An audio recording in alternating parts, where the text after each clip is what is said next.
We are live. How about you, everybody? Welcome into the Auburn Live call-in show. I am your host, Jeffrey Lee, Senior Recruiting Editor for Auburn Live on 3. Today is Sunday, July the 14th, 2024. We have a fantastic show for you, and I'm not just saying that. Actually, I am. I would say it regardless. But I guarantee you, we got us a great show tonight. Why? Because I'm joined by the full crew. I'm back from my family vacation. I shouldn't call it a vacation. It was more of an adventure. It's more of an adventure when you've got 4 adults and how many kids? 6 kids ranging from 6 to 14. No vacation about that at all, but it was fun adventure. So there you go. We're going to get to the phone lines as soon as possible. We're talking Auburn football. We're talking Auburn recruiting. We're talking anything sports related and nothing more. I wanted to make that clear, and we're going to get to the phone line, 701-779-9585. We're going to address your comments. We're going to answer any questions, and as always, here to do it with me, Mr. Cole Pinkston, Mr. Allen Head. How about you fellas? I ain't seen you in a long time. How about you? You know what? I think I speak for me, Allen, and Zach. I'm glad to have you back. Damn right, big dog. That intro is not the same. Well, I underestimated how hard it is to really host a show. It's not as easy as you make it look. It's not. You know what? It's not easy. Obviously, we've done remakes on openings several times before. But I will credit Mr. J.G. Tate. I learned a lot from him, man. He's really good at podcasting. Does a great job. He does. He's fantastic. Good friend of mine as well. And, Jeffrey, if you're wondering why you were tagged in a picture of someone spreading mayonnaise on a piece of bread with a spoon. I was. That was our question of the week last week. My wife and her family like to spread mayonnaise with a spoon instead of a butter knife. And I've always thought that was kind of strange. But you would be surprised how many people use a spoon. A lot. Almost probably the majority. Yes. Literally, we had probably 6 or 7 callers, and I would say more than half were using the spoon, and it blew my mind. Yeah, I was like, we have some actual serial killers in our audience. Hey, baby, you spread mayonnaise with a spoon or a butter knife? Butter knife, for sure. See, there you go. She's a big mayo girl, too. I will say on this one, and I'm all the way butter knife, don't knock it till you tried it. Okay. Hey, you know what? We got a watermelon last week, and you know what the first thing I wanted on it? That Cajun salt. Oh, also, if you like Bloody Marys, put that. It's tahini. Oh, tahini, yeah. Tahini salt. Remember when we were talking about watermelon, salt in your watermelon, and people were like, oh, try that tahini salt? Which, by the way, I had some watermelon today, and I just was like, all right, let me see what you people think when you're eating it without salt. And I tried it, and I'm like, well, that's got to have salt. I don't like it that way. Yeah, man. Look, it just accentuates the taste, right? It just brings it out a little bit more for those that have never tried it. Try it. It's not, I promise you, you'll do it once, and you won't go backwards unless you oversalt. Okay, because you can do that too. Oh, for sure. Yeah. Oh, for sure. There's a very fine line. I wanted to ask y'all, and this can or cannot be, I don't mind, but when you're going, let's say you're going for a 4-night vacation, 4-night getaway, how many pair of underwear are you packing? At least 6, man. Oh, gotta, 6 or more, yeah. Yeah, got to prepare for them accidents. And do you go, okay, Friday night, Saturday night, Sunday night, Monday night, in case I poop my pants, and then You're right, yeah. Well, Pretty much. I'll tell you what you never know, but my real thought is I might get in a pool somewhere. Yeah. And if that's the case, that's probably more than 1 pair a day. You know what I'm saying? So you got to prepare for that. I like it. Now, listen, while we were gone, let's get back to the heart of why we're all here. Yes. Hollis Davison recommitted to Auburn. Mm-hmm. Jacoby Ward committed to Auburn. Yep. Since then, Caleb Cunningham, I think, was that yesterday, committed to Alabama, or was it today? Yesterday. Travis Smith to Tennessee. And I also put in, the Walter Mathis buddy going to LSU. I don't think he's announced yet, but it certainly feels he's trending that direction. You and multiple other national analysts have started to kind of trend that way. So it would foresee, for the time being, that he's going to be committing to LSU. I know Auburn's confidence has dropped a lot after talking to one solid source. They felt it was LSU, which made me go ahead and put in my RPM. I think Chad had already done so. I saw your mock class today, Alan Head. Mm-hmm. I liked your offensive line class. I loved your defensive line class. Yep. I like and it. for those who haven't seen it, go check it out on the corner, Auburn Live on 3. Use that. Use the YouTube promo AU1. Get 2 months for $1. AU as capital A, capital U1. And we're going to get to the phone lines. Zach, before we do, I hope nobody was looking for a house in Auburn or Opelika or Lee County while we were gone and didn't know who to call. But if there were, and you're still looking, you still want to sell that house, still want to move across town, still want to come into my neighborhood, son, come be my neighbor. Won't you be my neighbor? Looking for the help, all you need is right here. Jessica Andrews with the Talents Group. She is fantastic, aren't you, baby? Yeah, I am. Fantastic. She says she's fantastic. If you don't believe her, just ask her. 334-704-4442. A lot of fours in that number, but you're a 5-star. Five-star realtor, she says. If you don't believe her, just ask her. Give her a call, folks. Jessica Andrews with the Talents Group. Tell her we sent you. All right, let's go. Man, I'm a little rusty. I will say this. Y'all were fantastic. I called the recruiting show last week on my drive back from the airport or wherever the hell I was. Fantastic job. Cole did a great job. It's not easy. Listen, it's not easy. No, it's playing not. Point guard by comparison to just being able to spot up on that 3-point line and shoot, it's a little bit different deal, J-League. It's different. You know what I mean? When you're the one setting the transitions and you're directing traffic, it's a skill set that I don't possess, and I'm very thankful that Cole jumped on that hand grenade, and that Zach also aided him well with the ad reads as well. Oh yeah, Zach's fantastic. Zach's a great support. He did a great job hosting a couple of times. But I tell you what, if you want to, if you go back and look at some of our earlier videos, yeah, it's cringy, big dog. Don't tell me. It's cringy. Don't tell me that. Man, I am windburnt as heck. All right, Zach. Zach in the back has come to the front. Got to get all my sayings back, Man, I'm rusty. Zach in the back has come to the front for a reason, and that reason is Kevin from Wilmer. Yeah, also Kevin from Wilmer. Kevin, you're live, man. Kicking off the show as usual. Kevin from Wilmer, Alabama. I missed you, big dog. What's on your mind tonight, Kevin from Wilmer, Alabama? I think you Freeze will flip Caleb Cunningham commitment from Alabama to Auburn. Yeah.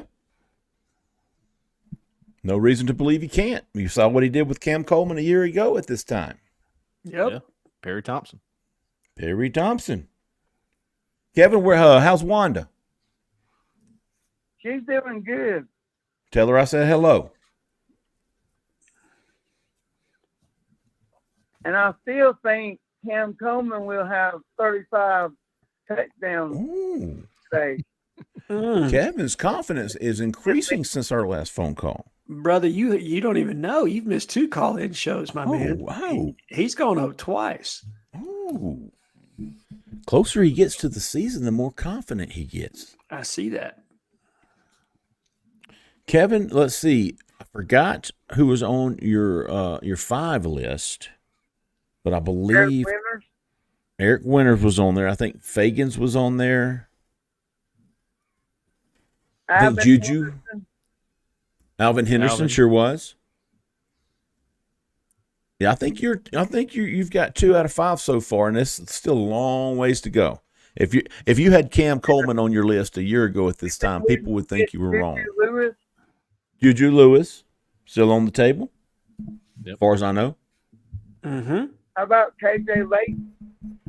Yeah, Kevin pulling this last week. Kevin did mention KJ Lacey. He said Juju Lewis, and he said KJ Lacey, and I'll tell you what, Kevin, you're a prophet, man. It lays out pretty well after you say things like that. Now, I will say I don't think they're going to get both of them, Kevin. Well, yeah. But I think the distinct possibility exists you get one for sure. Yeah. And I hope we get Fagan. Yeah. That's a big one. That's a very big one. July 29th. So about 2 more weeks on him. Mm-hmm. 2 weeks from tomorrow, I do believe that will be two. Hey, when is the Big Cat weekend? 2 weeks from yesterday. Yep. July 27th, Kevin. Hey, Alan Head. Yes. Who do you think be at the Big Cat weekend? I will say this, Kevin. I don't know everything, but I think Auburn will have a quarterback at Big Cat weekend. Which one that is, I don't know right now. I'm going to let you pick that, big dog. But I do believe that one of the 3 quarterbacks on the board will be at Big Cat weekend. After the conversations I've had this weekend, I think one of the 3 will be there. I hope it's KJ Lacey. I hear you, Kevin. I think you're not alone in that boat. A lot of Auburn fans are ready to move along to Mr. Lacey. Nope, he's not alone in that. Well, Kevin, we always appreciate you, big dog. And I think Jaquiz Hunter will have 27 touchdowns. Okay. Ooh. Sticking with 27, I like it. And Caleb Burton will have like 15. Oh, wow. Caleb Burton. Kevin been playing on that new EA college football game. Yeah, he sure has, hasn't he? Yeah. Got that early edition. He saw that Cam Coleman touchdown that someone posted on social media. Yeah, he did. Oh, yeah. Kevin's username must be Big Go Big or Go Home. Kevin, hey, appreciate you calling in, big dog. Look forward to hearing from you again next week, all right? 3643. You're live. Who we talking to? Where are you calling from?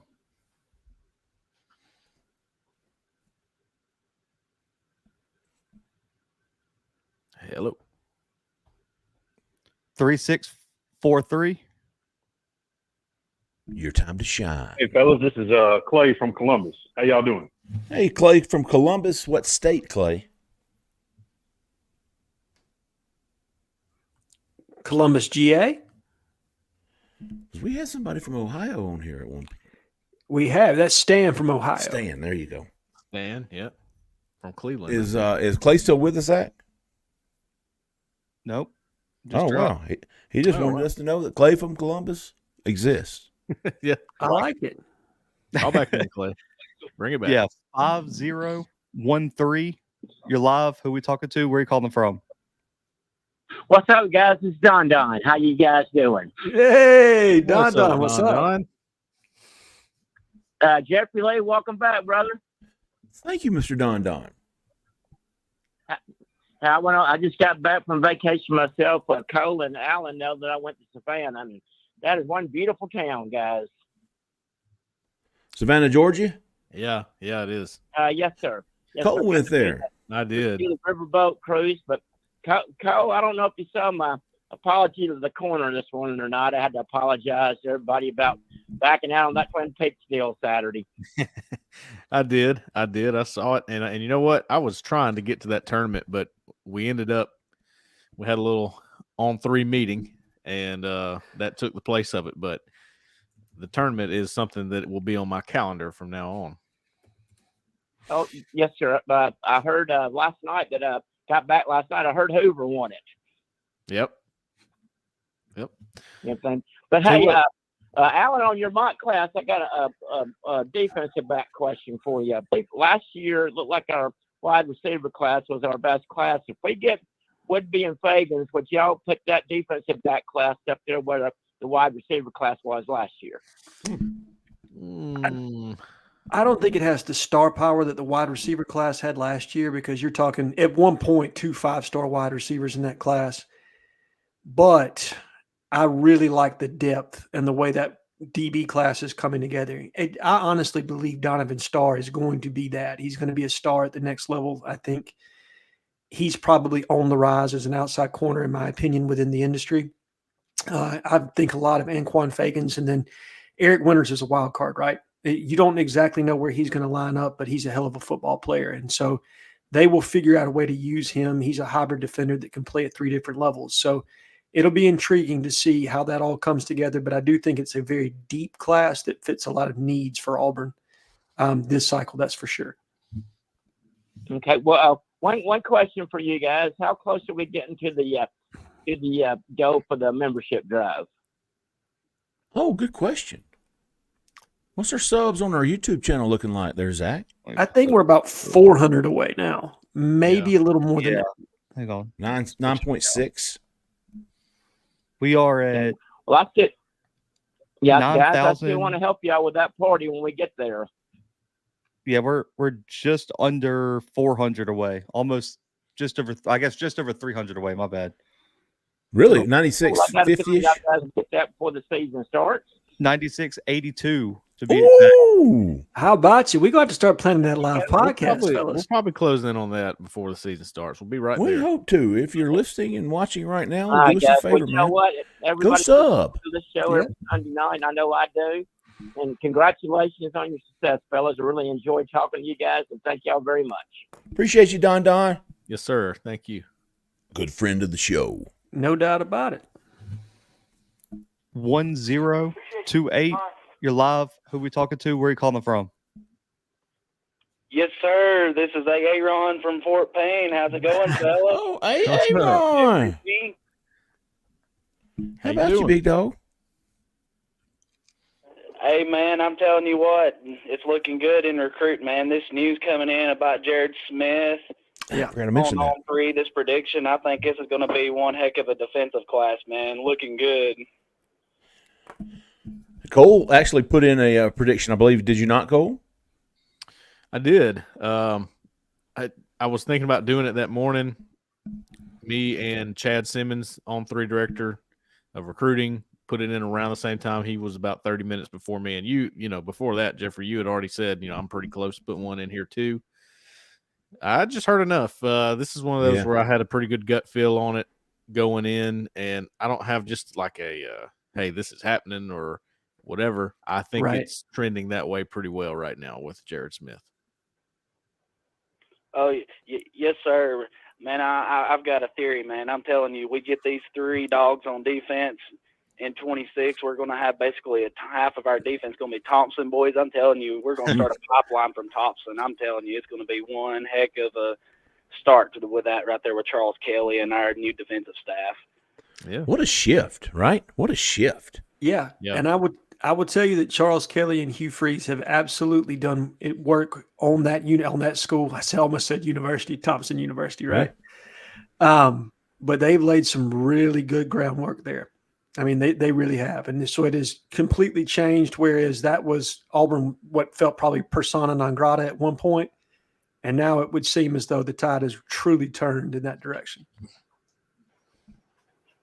Yes, sir. Well, fellas, I won't hold y'all long tonight, but I've got a couple questions for y'all. 2 recruiting and then 1 extra. My first recruiting question is, when can we think Blake Woodby's going to pop? And is it going to be before Big Cat? My second question is going to be, who do you think is going to be a surprise commitment, or who y'all think might be a surprise or a big one coming before, during, or right after Big Cat weekend? Mm-hmm. And then my final extra question is, when you go back and think about like a football game that stands out to you from recent memory, like what would be your favorite one, or one that y'all could watch continuously on replay? Man, I've got to go with that 2006 Auburn LSU game. That was some game, man. The only touchdown for Auburn being Brandon Cox putting it in the end zone with that 1 rushing touchdown, and then the hit on the LSU defender to win that game in the very end. That was just a game. It's good questions, Aaron. Hey, Aaron, appreciate you calling, buddy. We're going to answer those questions before we get on. We're going to talk about Woodby timeline. Blake Woodby, the on 3 industry ranking 4-star cornerback from Baltimore, Maryland. I think he's going to be a Big Cat commitment. I mean, I'm not breaking any news here. I'm not coming in hot. I think we've all been saying that for weeks now. Yeah, I think before July's over, right? Yeah. Before July's over, I'll give it the range of anywhere between the 26th to the 29th. I think somewhere in that range. I don't know if it'll actually be on Big Cat, because you know how kids are now. They need their that weekend. That Friday to Monday. Friday to Monday, it'll be in that time range. Yeah. And I think going back to Jared Smith, Cole, correct me if I'm wrong, I think it's first week of August. Yeah, August the 3rd. Oh, third. You're right. I was going to say the sixth. It's the second or third. It's one of those first days. I think it's so. You're third. looking at Blake Woodby. You're looking at Anquan Fagans. You're looking at Jared Smith. All kind of lining up there nicely for Auburn. There's, we don't talk enough about, but 2026's Jamichael Garrett is also announcing at the end of July. Hezekiah Harris. Cole has been keeping an eye on him for a while now. Yeah, seems like there was one more, but I can't think of it off the top of my head. Garrett. Yeah. He said Jamichael Garrett, but KJ Brett's brother Keenan Britt is committing, but I don't think that one's going to be to Auburn right now. I agree. And then I still think there's the potential for Shadarius Tootle to do something at some point. I don't know when that's going to happen. Yeah, but he's a guy that had decided he wanted to do something at the front end of July, decided not to, and he's just somebody I'm going to pay attention to, right? Hey, I had a prediction in for him. He was going to commit July the 4th, and I'm not sure of why he postponed that. Right. That to me would I need to dig on that a little bit more. But Cole and I have had some conversations about that. Yeah. See what I hear. Right. See where things stand. As far surprise. Go ahead, Cole.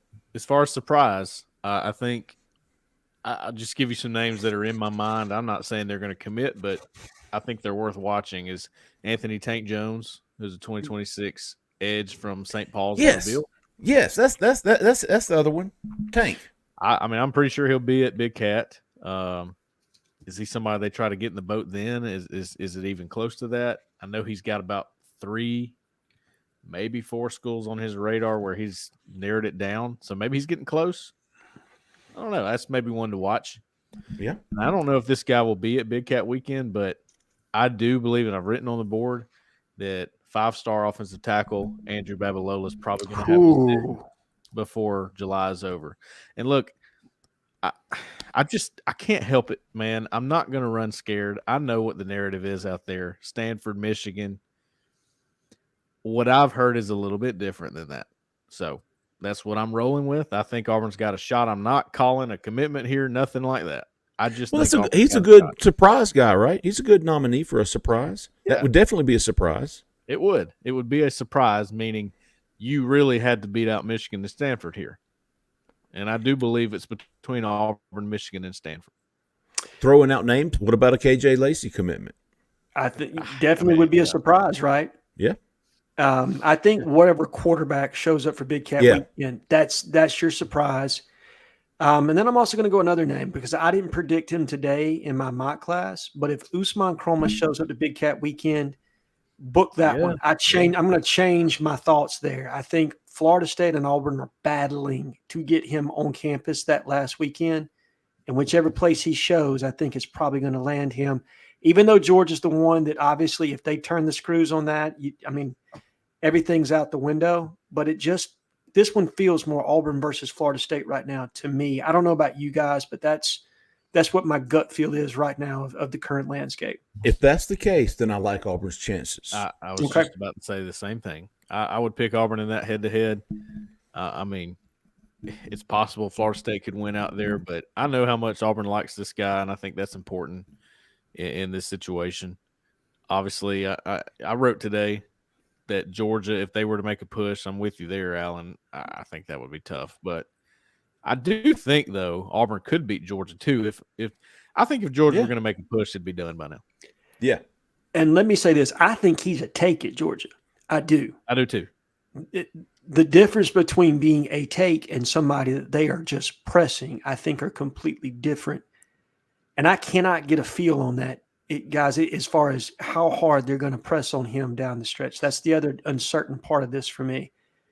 But right now, I think it's Auburn and Florida State pressing the hardest for him, or at least kind of some of the conversations I've had. That's what I've gotten out of it to this point. But again, your source is only as good as the information that they're getting, right? Sure. So it could be different. Yeah. And finally, put it on a repeat, put it on a loop. You're watching one game for the rest of your life. What's it going to be? Ooh, I'm going Auburn versus LSU 1994, the interception game with Jamie Howard throwing, 6 picks in that game, 4 which were returned for touchdown. Because of the swings in that one, I can watch that one all day long, man. I'm going to go Maybe that was 90. Yeah, it was 94. Maybe the 86 Iron Bowl. Oof, that's a good one. Maybe some of Will Muschamp's games as a defensive coordinator.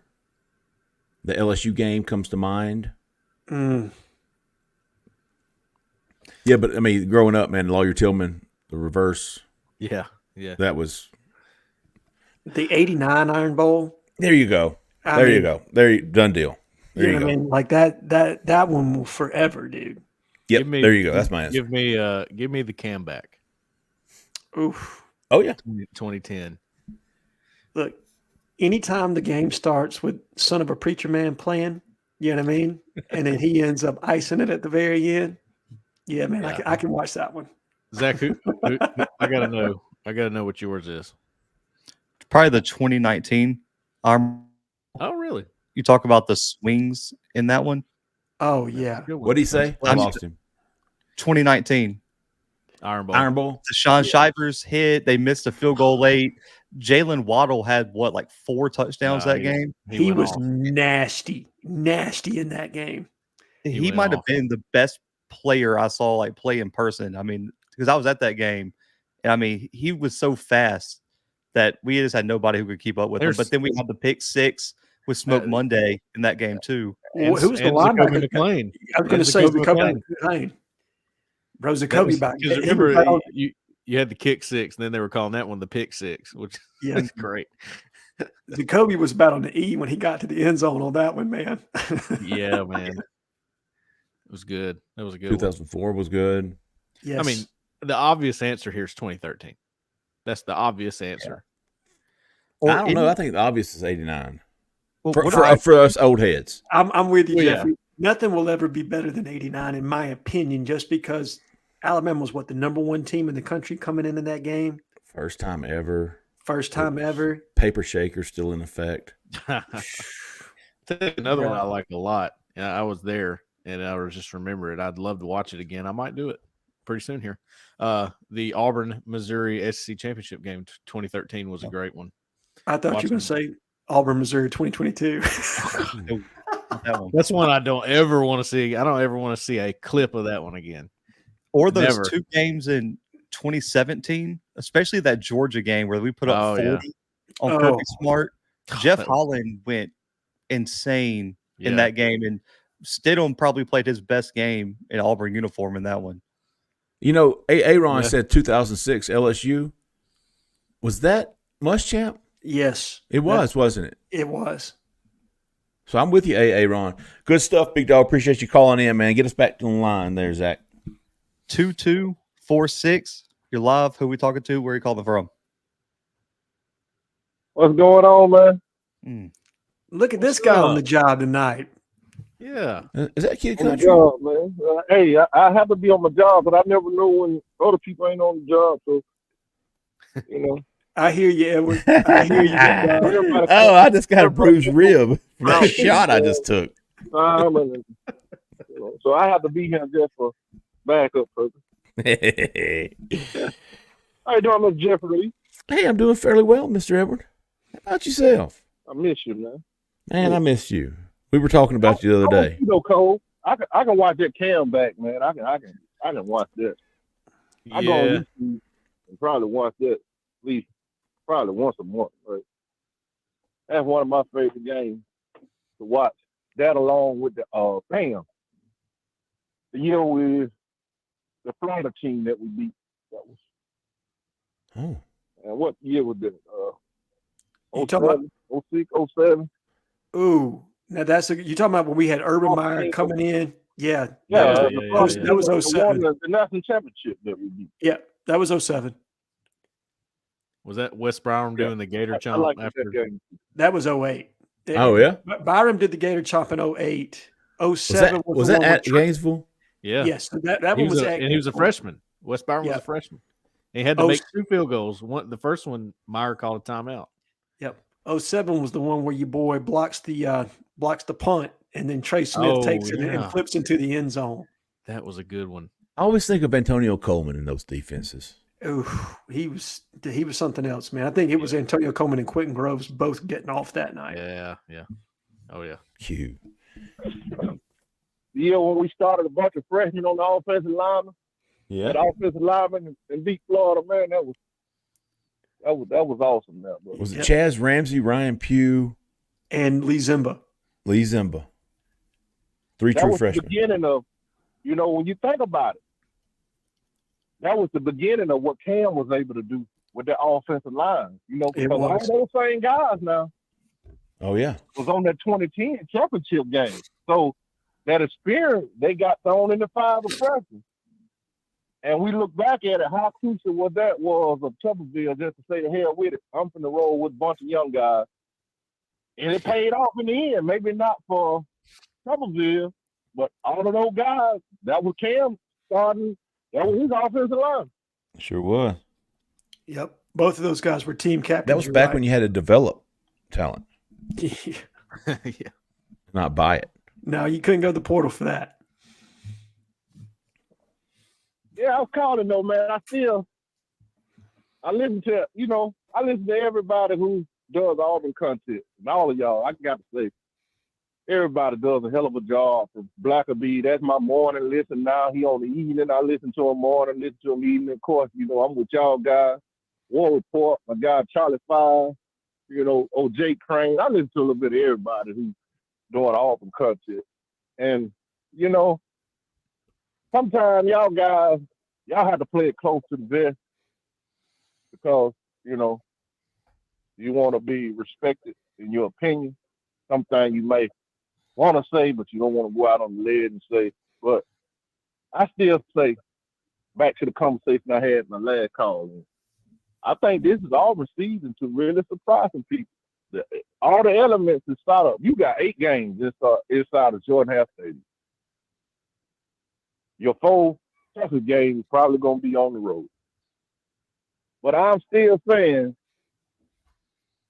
I like my chances, man, on a lot of those games, and especially in Tuscaloosa. And I think it's crucial for Auburn to win that game. And here's why I say that. A lot of people don't have a lot of confidence in that game. Well, I'm going to give you this. Go up there, you lose, that's 5 straight, right? Next year, they playing for one for the thumb. You remember that saying? Yep. We say, well, look at our roster this next year. Well, I'm going to give you this. Do you not see what they doing up there recruiting? Shit, look what they going to have in the coming years. True that. You might be closer right now. Ain't nobody expecting you to do so. I've been Auburn fan. I'll be 43 years old September 15th. I've been Auburn fan going 43 years. These is the type of season where Auburn has had their most success. It was never when we thought they would be successful. The 93 team, nobody thought they would go undefeated. In the 2014, nobody thought they would go undefeated. The 2010 team, nobody thought they would go undefeated. 2013, nobody saw that coming. This is one of those years where the Tigers should just be laying in the weeds and they're getting ready to pray. Everything is set up for you to win now. And I know we talk about 25 and beyond, but for me, for you, you kind of setting yourself up for failure if you do that, because all the people going to hold you to your word. You get up there and say, well, 25 and this will be our year. If you don't make good on that, and they're going to hold you to your word. This is your chance. I keep saying you got to, for some reason, I'm high on Peyton Thorne this year. I like it, Edward. It's just something about a guy that played a lot of college football. It's something about a guy that played in a lot of environments. And I'm throwing last year out the window. Cole had been kind of high on it from the get-go. Okay. For me, it's no more scapegoat. The scapegoat is Philip Montgomery. I can tell you this. Philip Montgomery was the reason we lost a lot of games. It was more than Philip Montgomery. So he has put his fingerprints all over this team. Now I need to see some results of that. A 7-5. if 7-5, if Auburn people gonna be acceptable of 7-5, why the hell do we get rid of Gus Malzahn? You were good for 8-4, 7-5, 9-3 every year. To me, that's not the standard. And I don't want to hear nothing about the talent gap. Because I've seen that man beat some teams that he didn't belong on the field with, but he found a way to win. If Gus coaching Auburn 2021 and 2023, we don't lose those 2 games. Now, I don't give a damn what nobody says. Gus will finish the deal when it came to them. So you lost to New Mexico State. You broke my heart in the Iron Bowl. You took a team to Nashville that should have stayed there in Auburn, didn't show up. To me, this is you got to beat somebody. You got to beat somebody, and you got to show that I can coach with the big boys. You can recruit with the big boys. Don't get me wrong. But this team, I need to see the coaching come through. And everything is there, man. You look at it. You're losing a lot. You losing a lot of leadership. Going to be gone next year. You're going to have some young, talented guys. The roster pound for pound, yeah, it will look better and more talented. But they haven't been on the big stage. I got a senior that quarterback that's been on the big stage. That got to count for something. It has to. I got one of the best running backs. I got young wide receivers. Hell, I got the best tight end. I got an improved offensive line. I got an improved defensive line. I got some linebackers that been played years of football. I got a young secondary. What they telling me. You got to make good on something this year. To me, 7-5, 8-4, that's the baseline for this team. Anything under that, under 8-4 for me is a failure. I agree. It's a failure. You got to find a way to go and win one of the big games, because you're looking what they're doing over there in recruiting. I hate to look at other people, but I can tell you one of the worst case scenarios for Auburn fans. The boy might be a better ex-and-old football coach than the man that they replaced. And I know he's the greatest ever. But Nick was great at motivating. Nick was great at getting guys to play 100% all the time. That's why Gus was able to get it. Sometimes you put Nick in X's and O's situation, Gus will get the best of it. He did it a lot. Or these guys offense, Ryan Williams is gonna be up there. The other damn 6'5", 6'6" freshmen that they got gonna be up there. You got Cunningham. You got a lot that you're gonna have to deal with from that way. So what I'm saying is, you don't make it good on it this year, eventually, we all know you get paid at Auburn for recruit, yeah, but you expected to do one thing. I don't give a damn how good you recruit. You expected to eventually catch up with them guys. If you don't do it this year, they give you 5 losses in a row. Next year, all eyes on you like Tupac. They're expecting you to come through, because you go, you drop 4 or 5, 3 or 4 back to back against them. Much as you recruit, much as Auburn love you, your seat on, you know that little heat warmer seat that they got in your car, and you press it in the wintertime, somebody gonna turn the damn heat warmer on you now. And I'm gonna hang up and listen to y'all guys. Y'all have a good night. Hey, appreciate you, Edward. Good stuff, man. I was actually thinking the same thing. I tell you what, I will back Edward up on this. I can tell you which Auburn teams did not fare well. The ones that had hype. They just – I don't remember a time when Auburn was hyped up going into a season and they matched it. I don't remember. Probably 07. That's the last one that I can remember where they were top 15 in the country and then ended up top 15 in the country.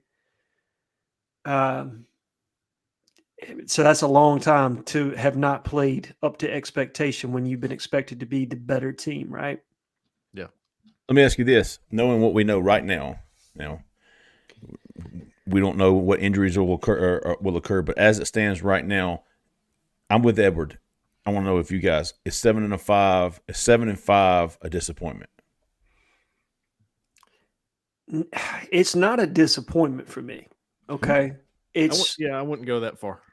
It's not a disappointment because I know how far this team has had to come, right? And I get it. I know that expectation has moved. I know that Hugh Freeze has done so many different things to elevate Auburn at this point.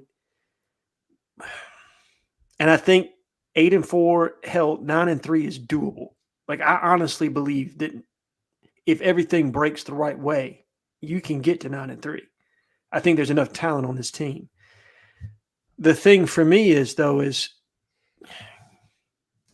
there enough talent for you to not have one of those games where you don't show up emotionally and still win the game? And I don't know that we've crossed that threshold yet, because every team in the SEC will have a game that they play down to their level of opponent, right? It happens every year. Yep. But a large part of the time, what carries you through that is that the fact that you're the overall more talented team. And so in the end, you have enough to withstand some of that. You saw it against Alabama versus Auburn last year. They were the more talented team. Auburn outplayed them in that game, period. Yeah. They outplayed them, should have won that game. But Alabama was the more talented team, and in the end, that talent took over. I don't know how many teams Auburn is more talented than that we face on this roster. I think Auburn's more talented than Kentucky, Vanderbilt, Arkansas, Cal, and the rest of your non-conference games. I think they're more talented than those teams. But everybody else, your Oklahoma, A&M, Alabama, Georgia, Missouri, I don't know. I don't know if you're more talented than those teams. So to say that 7-5 would be a disappointment, no. But I can understand where Edward's coming from. I get it. I get the perspective. And then I also understand the fact that Auburn hasn't beaten Alabama in 4 years, would be going on 5 this year. And as somebody that lived through Fear the Thumb and reveled in that as an Auburn fan, to turn back around and have to, you know what I mean, for Alabama to now hold that over you, that's almost suffocating somewhat, right? Like, to think that it's been that long, and even longer with Georgia. So, you know, I get it. I understand the unrest in the fan base, but I also want to be realistic in expectation. And I think 7-5 is okay. I would prefer 8-5. That floats better to me. See, I think that's what I had discussed with y'all before. 8 wins total. Mm-hmm. So 7-5, but you're going to have to. If 7-6 is unacceptable, in my opinion. No, I agree. I'll take 8-5. So let me. Y'all are probably familiar with me making what some people might say is a big deal about the Cal game. Sure. Let me tell you why. And I think listening to Edward just now, I had a small maybe revelation of why I'm thinking that way right now. So I look at Auburn's schedule this year. I look at it last year and I'm going, Auburn doesn't have enough for them. Auburn does not have enough for that school, for that team. They don't have enough to compete yet with that one. I'm looking at the schedule now and I go, there's only 2 teams I think that about, Georgia and Bama. Right. I think they can compete with everybody else. I think they have enough to win those games. I didn't think that last year. That's the biggest difference from last year to now. Now, the reason I'm looking at the Cal game, I'm looking at the scheduling, and I was looking at the back half of the schedule last year and thinking, all right, y'all don't have enough. You're not going to make it. You don't have enough depth. You don't have enough to make that back half of that schedule. Right. Then again, the back half was the better part. They had the bad stretch there with LSU, Georgia. Sure. Anyway, Sure. The stretch is more what I was looking at. This year, I'm looking at the front part of the schedule and going, don't y'all screw this up. Because you got a chance to win the back half of your schedule. So you're only seeing 2 games. So, Cole, that's why I think it would be a disappointment, because I'm right there with you.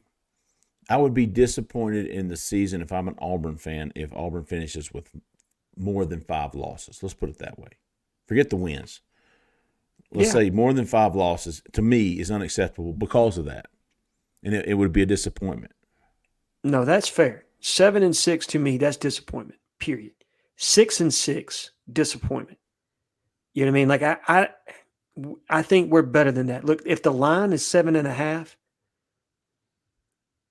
7 or 8, that's irrelevant to me. Is that regular season? Yeah, that's regular season. Okay. 7.5 is the line, right? So you're right there at your talent ceiling as far as the way Vegas sees you. I honestly, like I said, I can see 9 wins. I can get myself to that. Yeah. Right. Mm-hmm. And I do agree that Cal game, the more I look at it, Cole, the more I think about the litmus test that it's going to be, because I think Cal's improved from last year, and Cal was a bowl team. And people will scoff at the fact that they played in the Pac-12. Well, the Pac-12 wasn't bad last year. And they still found a way to 6-6, and I think they've improved on last year. They bring back the best running back in the Pac-12. Yeah. Now, the difference is you get them in your house, on your time zone, in your humidity. Well, listen. With Hugh Freeze calling plays. I will go as far to say this. I believe Auburn has a better football team than Cal. Yes. I believe Auburn has an advantage for having them at home. But just like you just said, there is always a blunder somewhere, especially in today's football. The best teams have those blunders more than they used to. Right. You better not have it in that one, because I think if you're going to go into the back half of your schedule, which is very winnable, a lot of those games, it's going to require some momentum. And if you lose the Cal game, the momentum's hurt badly.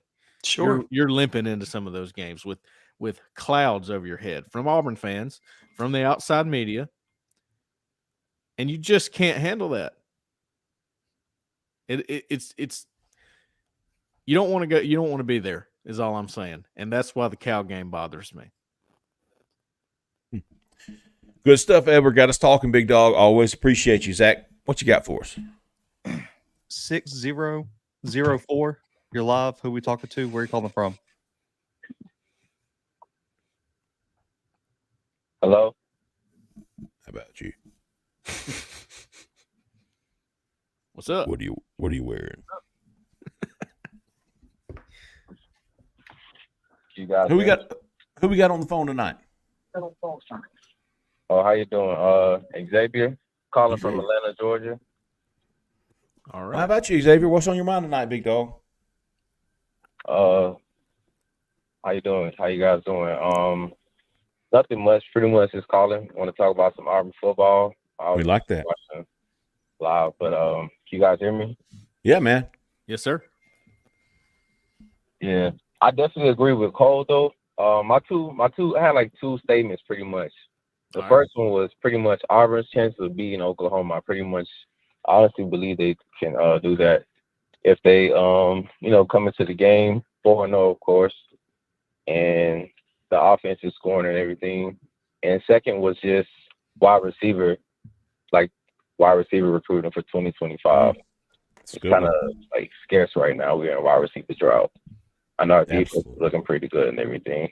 So, as far as Oklahoma, I feel like our defense has enough to compete with them.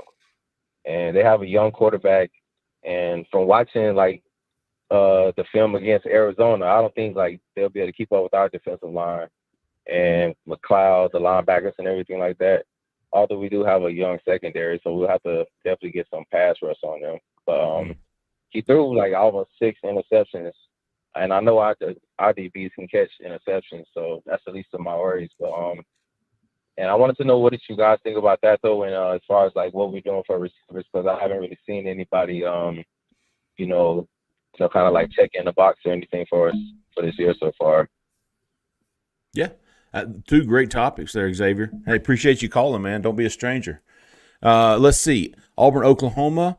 This is a crucial game. I think we've talked about this before. Alan, you are almost a turning point type game. That is my turning point. Mm-hmm. Cal is my litmus test. Oklahoma is my turning point. You win Oklahoma, you beat Cal, and then you turn around and you beat Oklahoma. Dude, there's all kinds of momentum for Auburn at that point. And you're basically playing with house money going into Athens. Now, nobody is going to pick you to win that game. Right. But you think about it. I think you got the bye week coming after Georgia. You're 5-1 going into the bye. You're probably ranked in the top 25. And now you get a week to prepare to go to Missouri to face a Missouri team that I think from a overall talent standpoint you match up with. They have advantages in certain areas and you're playing them at home. So I don't love us in that game. But it's not beyond the realm of possibility for you to beat them. turn around and go to Lexington and win that game. And then you come back home against Vanderbilt and Texas A&M. Okay. That's the kind of scenario Auburn could find itself in. And that's where you get to 9-3. Hell, maybe 10-2. But that Oklahoma game again, but that's going to be difficult from this standpoint. Brandon Arnold's going to be a young quarterback, and I think we are going to do some things to rattle him. I think JHS is going to be on fire that day. I honestly do. Should be. But I think Oklahoma is going to be better defensively than some people are anticipating. They bring back a lot of veteran depth. Brent Venables is one of the more respected defensive minds in all of college football, and I've watched what he did with Clemson defenses coming in here and absolutely taking it to Auburn. Now, that was underneath Gus Malzahn, so different offense completely, but he does a lot of different things from the way he kind of mask splits and brings different fire zones and things to confuse people. So that's a game to me that's going to be really tricky. But it's for a reason that I think I think a lot of people think it'll be a shootout. I honestly believe it's going to be a defensive slugfest. I think this is going to be a situation where last man standing. Yeah, I honestly don't know much about Oklahoma and how good they might be. I mean, Auburn's not head to head with them in recruiting battles a lot, and I don't know what kind of talent base they have. I don't know much about Jackson Arnold either. Like I haven't seen him very much, so they're a big mystery team to me. But they're a team that the helmet logo it bothers you. Sure, 100%. And I do think though you're landing them at a pretty good spot in the season, if that matters to you. Definitely, they're coming off the Tennessee game, their first SEC home game. Josh Heupel, former Sooner quarterback, and then I believe they have Texas the week after Auburn. So you're right from a schedule standpoint. If you're going to catch them, you're catching them at the right time. But Auburn can't stumble going in that. You can't lose to Cal and you can't lose to Arkansas the week prior, thinking about Oklahoma. That's right. Xavier had a great question on 2025 wide receiver recruiting. Obviously, Auburn is playing catch-up. Similar situation as they were in a year ago. At this time, I think Bryce Kane was the only one who was committed to Auburn. Malcolm Simmons followed, I think, in August, and then Perry Thompson flipped. And then, of course, Cam Coleman, I think, early December. The Tier 1 guys at wide receiver on this board this year are all committed elsewhere. C.J. Wiley to Florida State, Derek Smith to Alabama, Travis Smith just committed to Tennessee, and, of course, Caleb Cunningham just committed to Alabama. So those four guys are off the board. Allen had Sam Turner, a damn good wide receiver who is committed to, I think he's out of Atlanta. He is. He's out of DeKalb County, Georgia, currently committed to Georgia Tech. Right. And, Auburn wanted to get him on campus. They wanted to get him to camp. He was a camp guy for them at the time. They wanted to see him in person. They really liked what they saw. And that's, I think, Georgia Tech got wind of that and were like, we need you now. You either come in or come on. They put the press on him. He committed to Georgia Tech. He did not come to Auburn's camp. And so, but Auburn has, he was a standout at the Rivals. What did they have? The 5-star challenge, I believe is what it was. And so they, I wrote, Friday, that if he's not a Tier 1 guy at this point, he's damn close. So Sam Turner I would put in my Tier 1 guys, my top 5 guys at wide receiver. And I wrote also, Auburn can be patient here. They don't have to start turning to Tier 2 guys just to get commitments, just to appease fans. They're not going to do that. They're not in that spot to do that. I think Auburn will take its time. You saw what happened last year. See how the season plays out. See how some of these other teams play out, and start making moves if they have to in late November, and seeing how some of these guys also perform. There's some guys on my hot board at wide receiver that Auburn's wanting to see. TK Norman, yes, is one of those guys. Hey, he could be on the cusp of a take depending on how his first 4 games go. I'm with you, and I almost put him in my class today. I almost expanded my board to 3, but I also have Derek Smith in my class right now, and I think Auburn is in a better. I truly believe this. After some of the conversations I've had, that they are in a better place with him than some people think. And I know he's committed to Alabama, and it is going to be a difficult flip. But I think Charles Kelly, Marcus Davis are doing a phenomenal job with him. And if they just continue on, keep working that one, I just, at the end of the day, there's a big part of me that believes he ends up in this class. And I'm not saying a flip is imminent by any means. They're going to make him tell them no, and he hasn't done that yet. Yeah. Let's see. Good stuff, Xavier. Cole, you got something? A lot of people have not, by the way. Right. Right. Auburn's, they don't care. I mean, no, not many colleges care these days. No, but you shouldn't. You shouldn't take it that seriously. You should also feel the same about the guys committed to you. You're going, all right. Absolutely. I know what you said, but no, I don't believe. I believe you, but I don't. A commitment these days means they're my leader. Yes. Yeah. And I'm going to give you one other that I'm paying attention to, and it's just because of the trajectory of the team that I think he's going to commit to. But Malik Clark, who I'd favored at South Carolina's today, if Shane Beamer has another subpar season at South Carolina, I think that's one that you can get in on late, like you're talking about, Jeffrey, being patient. Mm-hmm. And I think he's a tier 1 guy for Auburn. Maybe he's top end of tier 2, but he's another big outside wide receiver that I think they have a high opinion of. So that's what I'm going to pay attention to down the stretch. Good stuff, Xavier. Appreciate your call, big dog. Keep us going there, Zach. 2176. You're live. Who we talking to? Where are you calling from?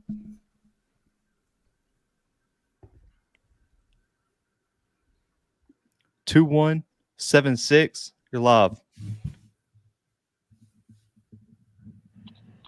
Yellow. And another one bites the dust. How you guys doing? Oh, what's up? I just have a quick question. I'll hang up and listen, but everybody has feelings about everything, but do you think KJ Lacey and Deuce Knight can feel like, well, you came after us or came after me secondhand after you didn't get Juju, now it's going to cost you?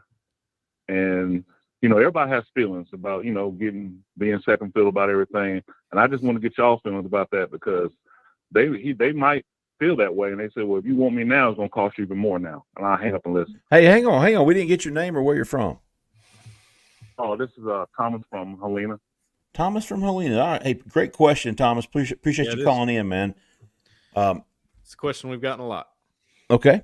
What has been y'all's response? I know what my response is. Yeah, mine is that this is a business, and you can't get your feelings hurt in business. And I think that when you got kids going to the point of getting agents when they're 16 years old, they understand that, and they know how it works. And having said that, I don't think that you're at one point Auburn didn't have anything for a quarterback to be excited about, other than, hey, you got a great fan base and the games are crazy. That's just not going to sell a quarterback. Now you got something to sell. All right, it's not just the quarterbacks running the show here, and they get to say whatever number they want NIL, and you have to pay it because you don't have anything else to offer. No, it's not the case. Auburn's got something to offer to quarterbacks now, and I think that KJ Lacey, Deuce Knight, and Julian Lewis all feel that way. And I don't think any of them would get their feelings hurt. I think they see Auburn as a good opportunity. Mr. Head. I think each recruitment's different, right? Sure. Each kid's different. Each scenario is different. And it depends on how transparent Hugh Freeze, Ken Austin, and that staff have been with them, the pitch, how they've handled it. And to the best of my understanding, I think they've handled it relatively well with each candidate. And so they've made it to where maybe they kind of had an understanding of, hey, this is what we're doing right now, but we love you. You know what I mean? Like, I don't think they completely agree. I don't think they've burnt bridges with any one of these kids. And so that's why I don't feel like the feelings thing really plays into this all that much. Now, as far as NIL is concerned, I haven't heard that you're going to have to pay more for me now, but it would just stand to reason that if they're committed to somebody else, you're probably going to have to bargain against how much the other team wants to maintain them, maintain that commitment, right? So you may end up paying more, but I don't think it's a situation where, hey, man, I got my feelings hurt, so now if you want me, you're going to have to come get me. No, it's, hey, you're going to have to make a better offer than the one I presently have. I completely agree about the different scenarios and different kids. I think Auburn has been very transparent, very honest with KJ Lacey. I think he knows exactly what's going on. I don't think they're feeding him, oh, you really are number one, when I don't feel like that's the case. Deuce was an early commitment to Notre Dame. So there's really it's not like he's the one who wanted to commit, and at the time that was his favorite suitor. So I really don't feel like it was Auburn going, we don't want you right now. Go ahead and commit to somewhere else. I don't think that was the case, but I do think Auburn has been very transparent, especially with KJ Lacey, and I don't think that's going to be an issue, but it's a very, very good question. Well, yeah, agreed. The perception's always different than reality. Absolutely. It always is. And when I talked to KJ Lacey in Nashville, he said that Auburn was telling him he was the number one priority. So I don't think he would just say that. I think he's being told something along those lines. Maybe not that they tell him every single day, you're our number one guy. But when they talk to him, they're telling him, look, we hold you in that regard. We think you're that good. And KJ's another one that committed early. He committed to Texas as a junior year. So whereas Auburn may have pursued other quarterbacks, he had long been committed to a different university. So I think, as you said, Jeffrey, so long as you're transparent and you've been honest with these kids, that's really what matters. That is the biggest thing that will bite you as a recruiter, in my honest opinion, is if you get caught being dishonest or you get caught in a lie, that will ruin a recruitment quicker than anything. And I don't think Auburn's done that. I think they've been extremely transparent to the point to make sure that they don't damage or hamper that relationship with any of the quarterbacks on the board. And I do want to point this out, too, before we move to the next caller. I remember when I put that KJ Lacey story up in Nashville, that was we talked about this, Alan, on the last show or on the recruiting show. That was at the height of the Julian Lewis to Auburn hype train or whatever you want to call it. Right. Well, even because of that, when I saw KJ Lacey walk in at our event, I almost went, I'll let him go. I'm not going to. But then I was like, no, that would not be smart. Need to talk to him. And looking back on it now, a couple people were like, why do Auburn Juju Lewis? Are you talking to KJ Lacey? You get those comments. But just reminding you guys, I'm telling you, you don't know what's going to happen. You can't predict it. Nope. We do our best. And it's just impossible. You don't know. So I know that Auburn likes KJ Lacey. I talked to him that day. I'm glad I did. Yeah. Cole, the quote was, this is from KJ Lacey on Auburn. They mainly say that I am their main priority in the class, and they will do anything to get me there. Feels pretty good knowing there are still other schools wanting me. That was it. He also said later when I said, hey, so why is Auburn still in play for you? He goes, star power of the receivers. Good offensive line. And he laid out a few things there that was like, they got a lot to offer. What do you mean? Like there was some also hurt. He knew about the Juju noise. I mean, come on. There was also some buzz late spring, early summer that Texas may not fight. Sure. They may not fight. Now, I don't know how legitimate that is, but there was certainly several different sources that we were talking to individually that we were hearing the same thing. Yes. So, well, good stuff, Thomas. Appreciate your call, big dog. Yeah, good call. 1737. You're live. Who are we talking to? Where are you calling from? This is Hayden from Tallahassee, Florida. Hayden from Tallahassee, Florida. I think Hayden called last week. Yes, sir, I did. I just have one question. Well, I might ask another one just because we were talking about quarterbacks, but do you think the leading receiver will be a freshman? And then the little question I have is, why is Juju Lewis still in the talk? Like, is there actually buzz that he might come back and talk to us again? Thank you. Sure. Good stuff, Hayden.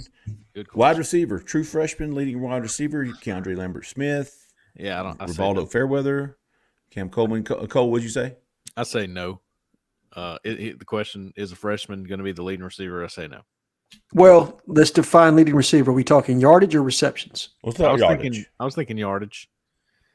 Now, touchdowns might be something to look at. That could go either way because I think Cam Coleman might be a touchdown machine. So, I think because he's a vertical threat. I'm thinking 35. Yeah. I think because he's a vertical threat, and he has the ability to get yardage in different ways, Cam Coleman could be your yardage leader. In fact, I'm going to put him as the yardage leader. I think I am too. I think the receptions leader is going to be Keandre Lambert-Smith. I think they're going to feed him early and often in the season. But as the season goes on, I think some of those vertical shots will open up down the field. The more Auburn's running game gets going, The more Cam Coleman's going to get into one-on-ones, and he's going to be used to playing against SEC corners at that point, I think I like him to stretch the field and be the yardage leader. I do. I'll go with Cam as well. I like the vertical threat. I like the long ball to him. I think one reception will probably equal 2 or 3 to Keandre Lambert-Smith in yardage. I think had Auburn not added Keandre Lambert-Smith, not sure what my answer would be. I think Keandre Lambert-Smith was a huge asset to Cam Coleman. Tell you what, the interview that Keandre Lambert-Smith did with the Believe podcast with Jason Campbell, he made a comment that I think maybe a little bit happy to hear for Auburn's sake. He said, it doesn't matter. He said, we're looking for offensive success. That might mean I get 10 catches a game or 2. I can block. I thought that was okay. Cool. Like to hear that. Yeah, Hayden's second was Juju Lewis. And we've talked a little behind the scenes on this. I don't think any of us think that Juju to Auburn is done. I mean, as far as like Auburn's no longer recruiting the kid. No, I think they're absolutely still talking to him, 100%. My gut feel, and this is what I posted, I guess, Tuesday, is that he's going to end up elsewhere. But no, I don't think they're in any way, shape, form, or fashion done communicating with him. Right. Are they maybe prioritizing other candidates more now? Yeah, I think that could be fair. I think Auburn could absolutely have entered. Whereas before I thought it was kind of exclusive to Juju. Now I think they're very much talking to 2 other quarterbacks right now, and they're doing it all very equally. Whereas I think there's been some thought that you can only really kind of entertain one quarterback at a time. Well, they're not doing that right now. They've got all options on the table. Here's the way I'm judging it. A month ago, like Cole said, the height of Juju to Auburn was back. When was that? On 3 Elite Series? It was May 31st, so you're getting right into June there. That's about when it was. Yeah, right. So going into those official visits, it was the height. See, I don't think at that time Auburn would have taken a commitment if KJ Lacey wanted to flip, if Deuce Knight wanted to flip. I don't know, but I don't think they would. Whereas today, I think they would take them. Yep. Either one of them. I agree. But the communication still continues as far as we all know. Yeah, and I think I'll just go right back to what I was saying on Auburn having opportunities. I think the Lewis camp sees that.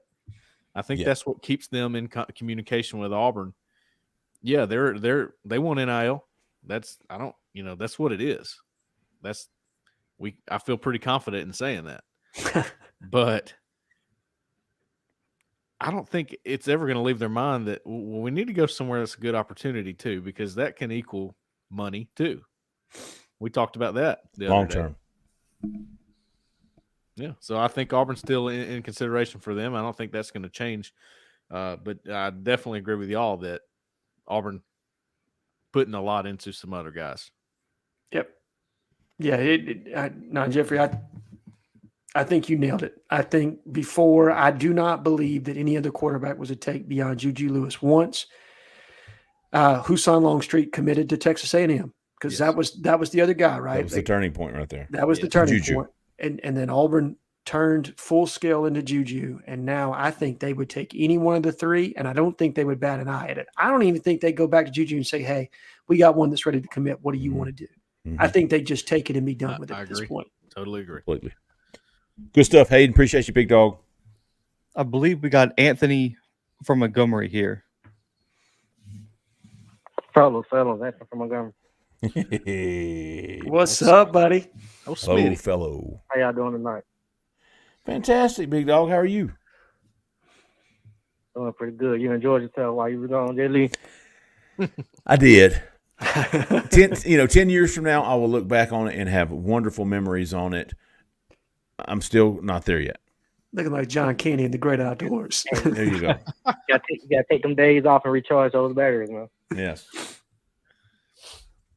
Hey, we can't forget about that 2010 Cam versus LSU game. That's when I agree. I considered it. I was at that one too. I was like, yeah, we got the best player in the world, and we gonna win it all. I knew it after that game. That's when I could watch all.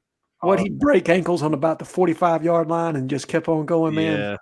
That one was great. Man hit a gear. I ain't when he hit that gear, like he saw Patrick Peterson and like hit that gear and pulled away from him. I was like, yeah, this man different. I'll never forget what's his name, Gary Danielson. Oh, he accelerated. Yeah.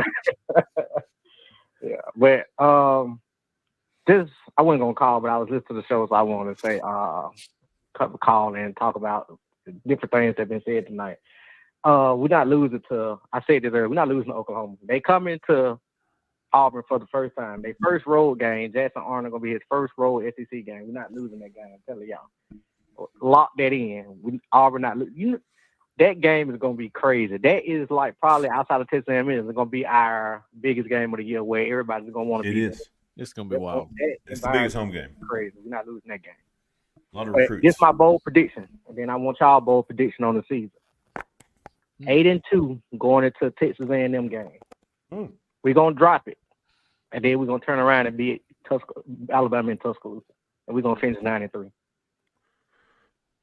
When Alan was when you were prediction and talk about that. Okay, I appreciate you, Smitty J. When you walked us through the schedule earlier in the show, you were talking about, hey, beat Cal, get past Oklahoma. Cole was talking about that second half of the season being winnable. I believe Cole's words. Yep.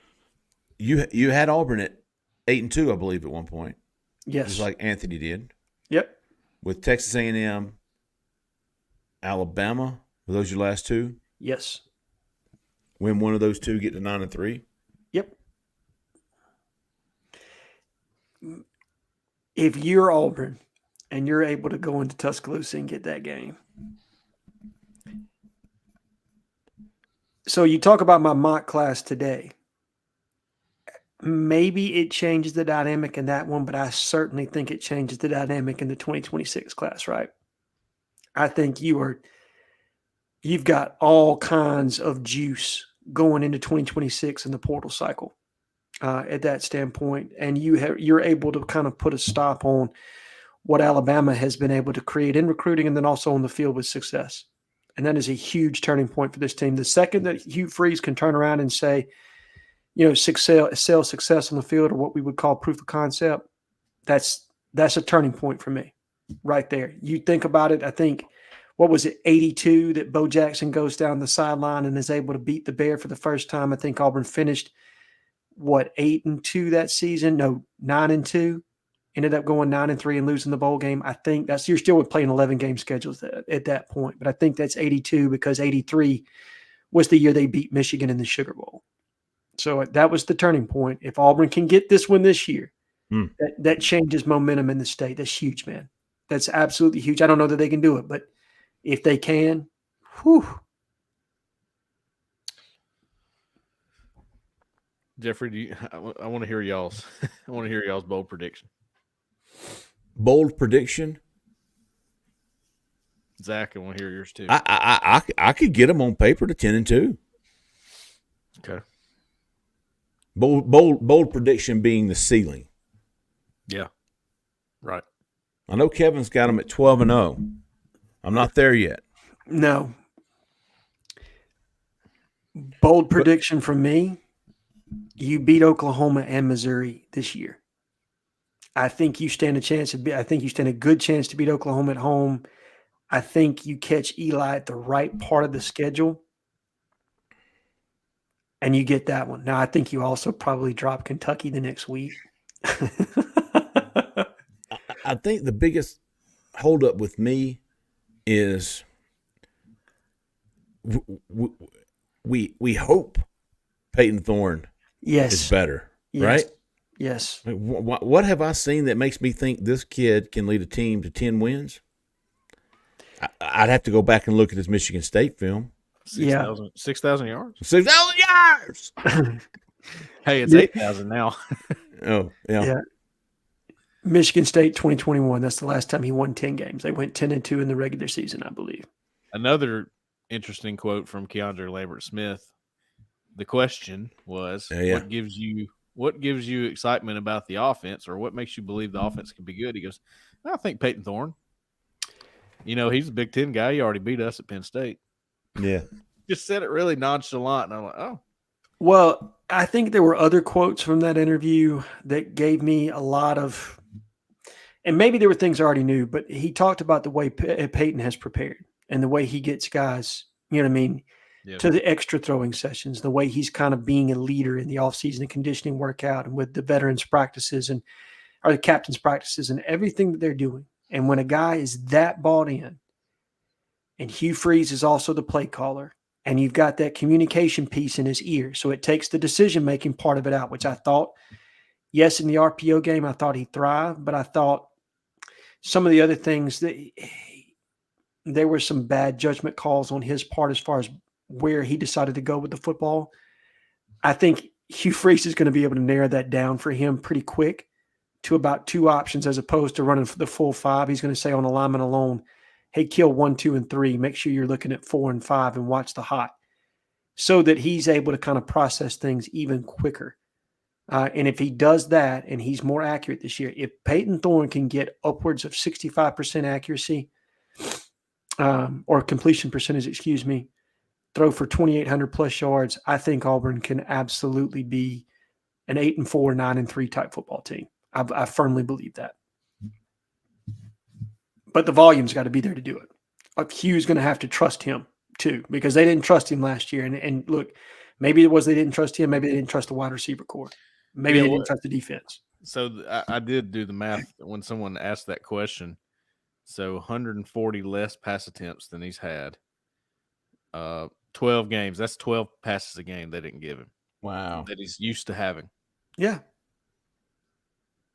That's a lot, man. Maybe he looks worse if he gets 12 more passes a game. But it's worth questioning, I think. That's all. Bold prediction for me. Auburn beats one of Alabama and Georgia. Ooh. And finishes with the top 5 class. Whew. Now, I'm more conservative than that when we really walk it out. Sure. But I do think that is the upper – I think that is achievable. And I think if you beat one of Alabama and Georgia, that means you probably won some other games that are toss-ups. And I think that will just hyperdrive recruiting. And I think recruiting's already going pretty well, by the way. Oh, here's the thing that we've gotten to at this point, right? Like my mock class today that I put up there, that's a top 10 class. Now, maybe it's just inside the top 10, but it's top 10. Yeah. And there were literally fans that, they're looking at it like, this is not good enough. This is not going to get it done. I don't understand this. What are you doing? Why are you putting this? Yeah. You know what I mean? Like, and look, I understand it. But this is what the momentum that Hugh Freeze has created and the expectation that he's created, right? Yep. And Edward I commend you, man. I do. Because nobody's on your side when you do a class prediction. No. Auburn fans hate you, and you will end up on Bama Online. And that's how that goes. There's no in between. No, there are only extremes as it pertains to fan sites, right? But I will say this, and Edward said this, when you're Hugh Freeze and you say, I'm going to get a top 5 class, fans hold you to that expectation. Absolutely. You've created it, and now they're going to hold you to it. Yeah, and when you right. show anything short of that, now it becomes a disappointment to them. And I'm not telling Hugh to back away from that by any means. Just understand that the fan base is now the fan base that treats this like this is every day, this is their social media, this is what they do. The in-tune fan base that's on the corner, they now expect a top 5 class. And they know what one looks like, and they're not going to be happy or satisfied if they don't get it, period. Fantastic stuff, Anthony. Appreciate your call, big dog, as always. 7408. You're live. Who are we talking to? Where are you calling from? Hey, this is Gracie Skywalker from Oak Mountain, Alabama. Hey, Gracie. What's on your mind tonight? Long time, no talk. I have some questions.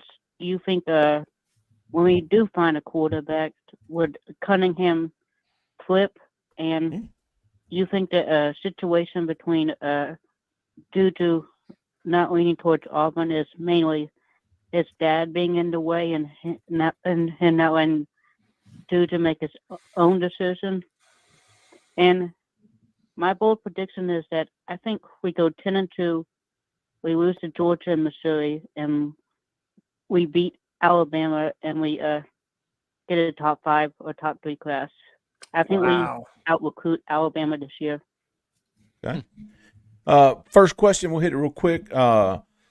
Getting a quarterback, would it help? It would definitely help flip Caleb Cunningham from Alabama. I don't know it's a foregone conclusion that he's just waiting for Auburn to get a quarterback. No, I think it's going to be a tough flip. I do. Sure. But I think it helps. I don't think it has helped Auburn's stance with him to not have a quarterback. That's for sure. It also doesn't help that Alabama has Keelan Russell and Kalen DeBoer calling plays, right? And the success that he's had with wide receivers. I think there was an interesting question by Big Sexy on the board, and the question was, has Nick Saban's retirement hurt Auburn more in recruiting than it has with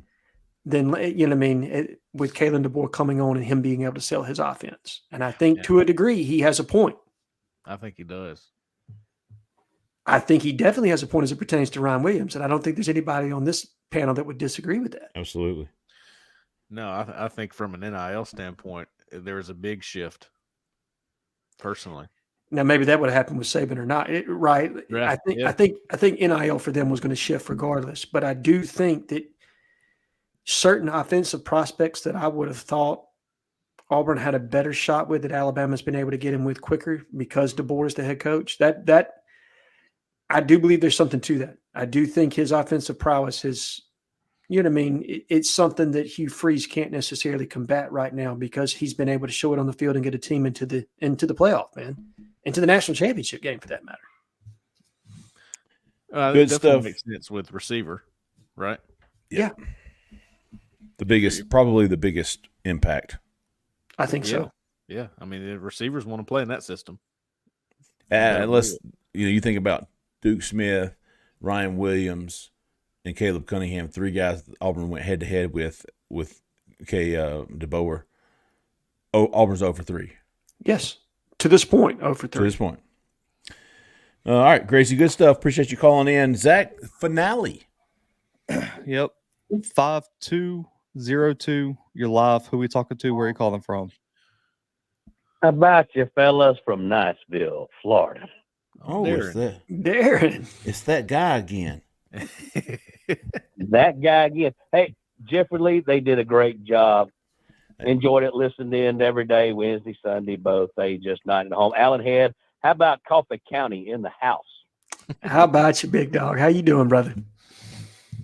I am doing fantastic. Destin's been a little steamy today. Thought we might get a shower, but we didn't. But, we'll hang in here. Now, you got to know your tool, Jeffrey. Now, it depends on what you're doing. Are you just trying to kind of, you want to smear a little mayonnaise or butter and just kind of, but do you want to slather on some peanut butter, right? So you got to have the right tool for what you're making. I'm a spoon and peanut butter guy. Peanut butter knife, you're just going to spread it. But if you're going to slap on some peanut butter, which we all love peanut butter a lot, and I'm a crunchy. Maybe that's a question. For sure. Crunchy or smooth? I'm a crunchy guy. Smooth. Peter Pan, baby, every time. Honey roasted. I wish they still made that. Really? I got you. I'm crunchy for There's sure. nothing wrong with that. That's why they make them different, right? That's true. Yeah, I like a little crunch in my peanut butter. I am a spoon with peanut butter guy and a knife with mayonnaise. But do you spread it with the spoon? Yes. And then I'll lick that sumbitch clean. So you missed our caller. Who was it? Blake? Alan, was it Blake? Yes. That called in, said he was offensive lineman and he was loving Auburn's offensive line recruiting. Said he uses a spoon for peanut butter because he gets that extra little bit at the end there. So I said, spoken like a true offensive lineman. Yeah. Anyway, go ahead. Okay. Darren. Now, if I got to tell the truth, you're right. But the last thing that gets any of it is my dog. My dog loves peanut butter. Oh my God! Tell me you don't let him lick the spoon. Yeah. Lick the spoon, throw it in the damn sink, and wash that bad boy.